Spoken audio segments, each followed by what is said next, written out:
Every financial rule you've been told about buying a car feels safe. Pay cash, avoid debt, sleep better. But what if that one decision is quietly draining thousands from your future? My name is Caesar, and I'm on a mission to take you to financial freedom. Today, we're breaking down why paying cash for a car might feel smart, but can actually cost you more than financing ever will. And by the end, you'll see how to flip this one move into a wealth-building advantage instead of a silent loss. Because the real game isn't what you pay, it's what you lose by locking your money away at the wrong time without realizing. He stands there for a moment, just outside the dealership doors. Keys already in his pocket. $25,000, gone in a single transaction. And yet, he feels powerful. Because for years, he did everything right. He said no when others said yes. Skipped the flashy upgrades. Ignored the pressure to live a little. While his friends financed cars they couldn't afford, he stayed patient, disciplined, focused. And now, it paid off. He walks in, not as a borrower, but as a buyer. No negotiations about interest rates. No awkward conversations about monthly payments. No silent anxiety about approvals. Just one sentence. I'm paying cash. And everything changes. The salesman straightens up. The tone shifts. Respect appears instantly. Because in a world drowning in debt, this man looks like control, like discipline, like someone who figured it out. And when he signs that final paper, there's no hesitation, no second guessing, just certainty. And because this is what he's been told success looks like. No payments, no debt, no stress. He walks out, keys in hand, shoulders slightly higher. And for a moment, it feels like he beat the system. That night, he tells his family, his friends, and the reaction is immediate. Smart move. That's how you do it. No car payment? You're winning. Even the voices he's trusted for years echo in his mind. The financially responsible path, the disciplined choice, the safe move. And deep down, it reinforces everything, because avoiding debt feels like progress, feels like control, feels like freedom. But here's the part no one says out loud. No one asks what that $25,000 could have been doing instead. No one pauses long enough to question the trade, because paying cash doesn't feel like spending. It feels like winning. And that's where the story quietly shifts. Because what looks like a smart decision on the surface can hide a cost no one celebrates. No notifications, no warnings, no monthly reminder. Just silence. But silence can be expensive. Because while he's driving home, feeling proud, something else just stopped moving. Something invisible. Something powerful. His money stopped working. And here's the uncomfortable truth. He didn't just buy a car. He traded an opportunity. One that could have been growing, compounding, multiplying, for something that starts losing value the second he turns the key. But he doesn't feel that. Not yet.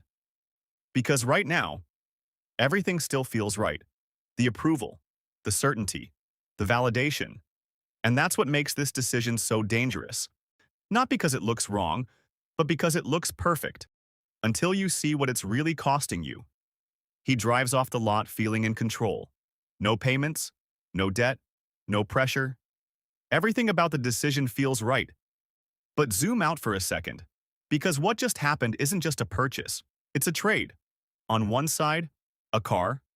On the other, $25,000 in raw potential. And the moment he hands over that cash, the direction of that money changes forever.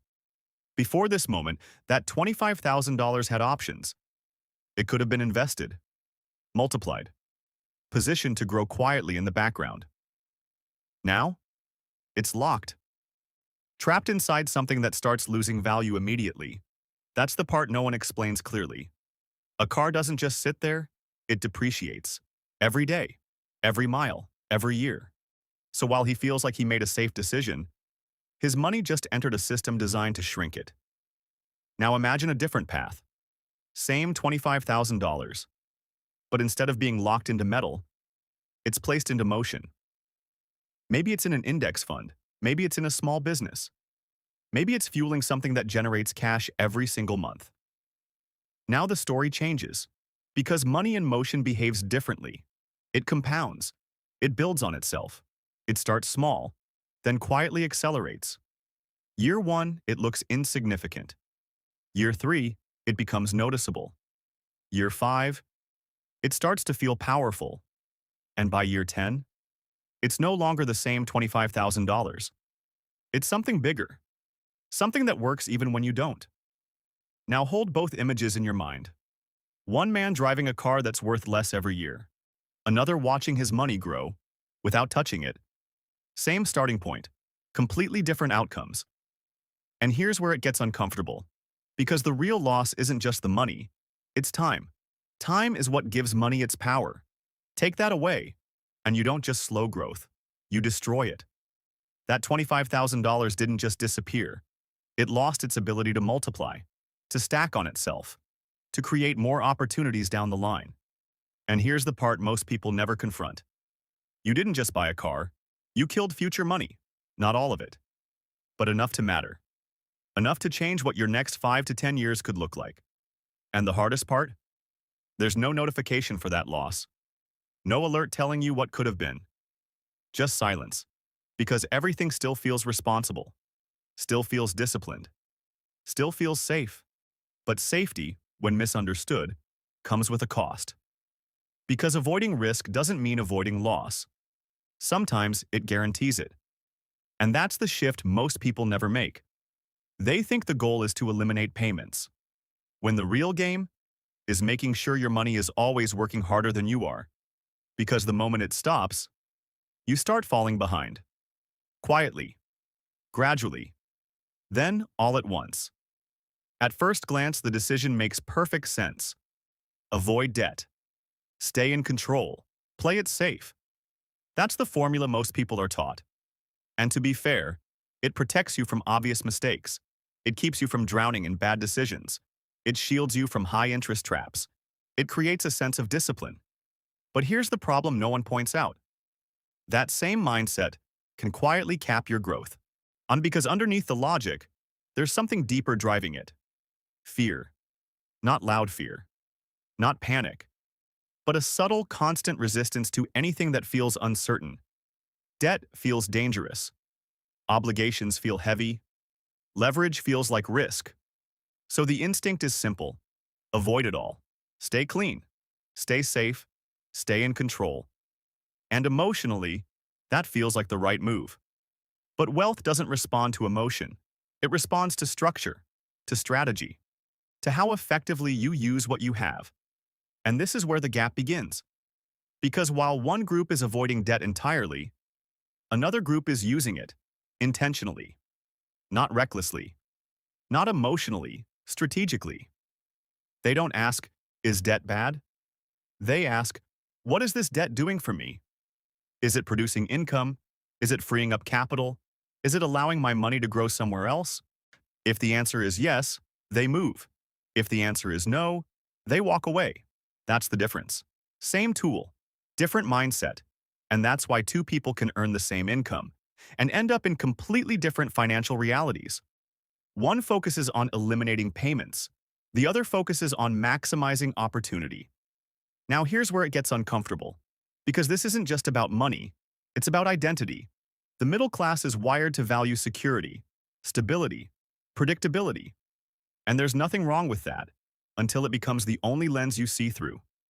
Because the moment security becomes your top priority, you start making decisions that feel right, but cost you growth. You avoid anything that introduces uncertainty, even if that uncertainty carries upside.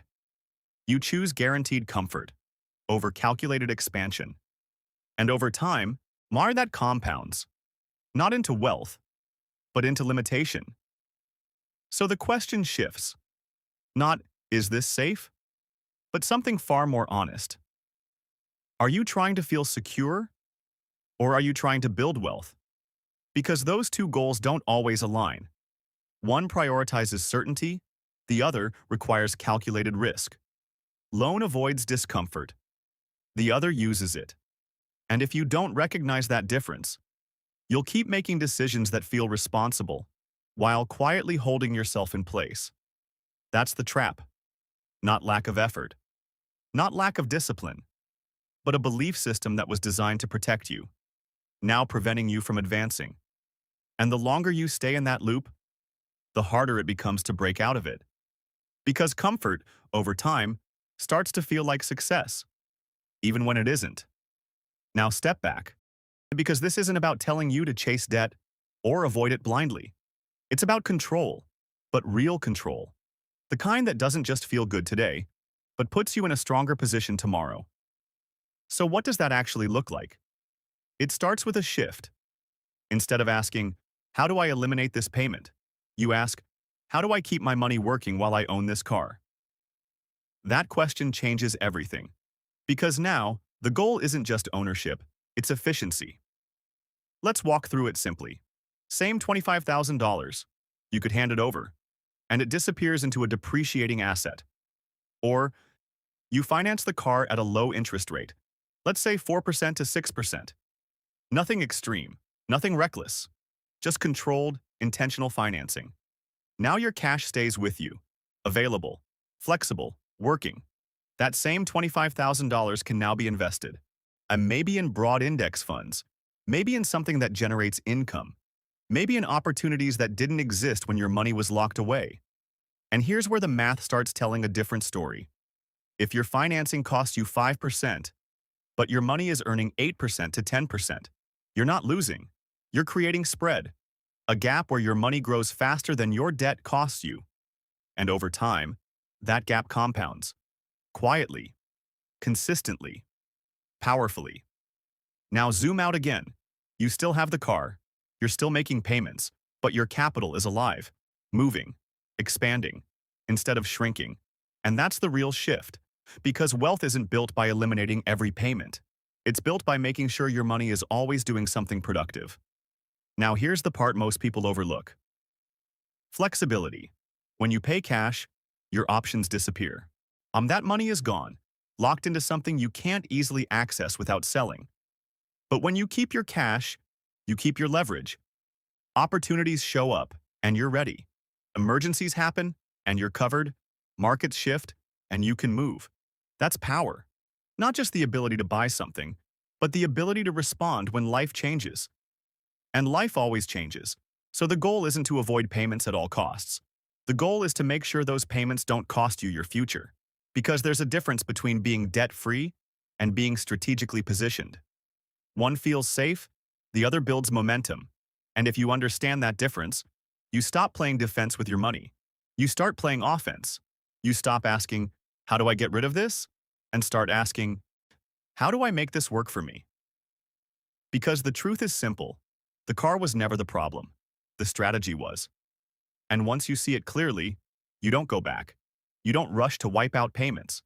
You don't sacrifice capital for comfort. You move differently, with intention, with awareness, with control that actually compounds. So remember this rule. Don't kill your capital, just to kill a payment. Because the moment your money stops working, you do too. For years, you've been told the ultimate goal is simple. Own everything. Owe nothing. Eliminate every payment.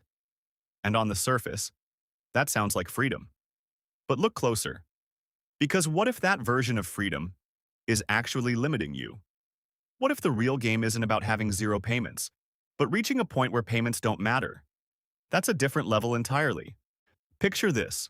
Same car, same lifestyle. But now, the payment isn't coming from your effort. It's coming from your assets, your investments, your money, working in the background. Every month the bill shows up, and every month it's already covered. Not by your salary, not by stress, but by systems you built earlier. That's the shift. Because now, the car isn't costing you. Your assets are carrying it. And suddenly, the conversation changes. You're not asking, how do I get rid of this payment? You're asking, how many assets do I need so this payment becomes irrelevant? That's how wealth thinkers operate. They don't obsess over eliminating expenses. They focus on outgrowing them. Now hold that image. Two people. One proudly says, I own my car, no payments. The other smiles and says nothing, because their car is being paid for without them touching their income. Who's actually in a stronger position? The one who eliminated the bill, or the one who made the bill meaningless? That's the uncomfortable truth. Because one required sacrifice, the other required strategy. And strategy scales. This is where everything connects back. That $25,000 decision from the beginning, it wasn't just about a car, it was about direction, about whether your money stops or keeps moving. Because when your money keeps moving, it starts solving problems for you. It starts removing pressure, it starts buying back your time, and eventually, it starts funding your life, including the things you enjoy, including the car. So the goal was never to avoid payments. That was just the surface level win. And the real goal is to build a system where payments don't touch you at all, where your lifestyle is supported by assets, not effort alone. That's the real flex. Not looking rich, not feeling disciplined, but being positioned, where your money handles things quietly while you move freely. And once you see it this way, you can't unsee it. Because now every financial decision runs through a different filter. Not, can I afford this? But, can my assets carry this? That's how the game changes. That's how you stop chasing money and start directing it. So the next time you're faced with that same decision, pay everything up front and feel safe, or keep your capital alive and build something bigger, you'll know exactly what's at stake. Because now you understand. The goal isn't to avoid payments, it's to make them irrelevant. If this changed how you see money, subscribe now. And I want to hear from you. Would you still pay cash for your next car? Or rethink it after this? Type leverage if you see the shift. Or cash if you still disagree.